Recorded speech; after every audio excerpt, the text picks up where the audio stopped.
अभीरा की याद में पागल हुआ अरमान। ये रिश्ता क्या कहलाता है में अरमान का जीना अभीरा के बिना काफी मुश्किल होता जा रहा है और उसका बिहेवियर भी काफी ज्यादा बदल चुका है। हैरानी की बात यह है कि घर में से किसी ने ये चीज नोटिस नहीं की है।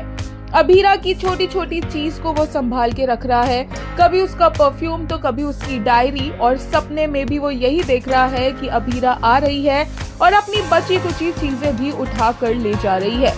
अरमान देखता है कि अभीरा उसके बेडरूम में है और जिस बर्नी में अरमान ने डायरी और परफ्यूम का ढक्कन छुपाया है, अभीरा वो लेकर जा रही है।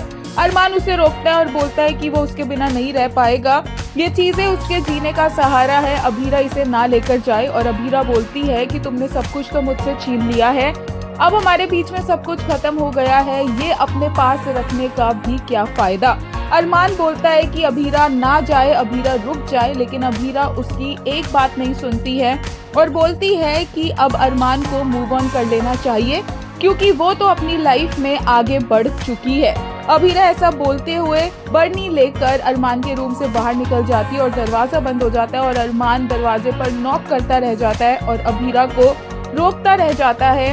लेकिन अभीरा बोलती है कि आज जो कुछ भी हो रहा है वो अरमान की ही करनी है। अरमान अभीरा से बोलता है कि उसने ये सब कुछ इसलिए किया है क्योंकि उनका रिश्ता कभी खत्म होता ही नहीं, क्योंकि वो कभी भी उम्मीद को खत्म ना होने देते और इसलिए उसने अभीरा के साथ इतना गलत किया ताकि उम्मीद ही खत्म हो जाए इस रिश्ते की। इसके बाद अरमान की नींद खुल जाती है और वो फटाफट से जाता है और बर्नी उठाता है और उसे हक करता है बहुत टाइटली और ऐसे उसे पकड़ता है कि कोई उसे लेकर ना चला जाए क्योंकि वो अभीरा की आखिरी यादें हैं। बेड पर आता है और बर्नी खोलकर देखता है।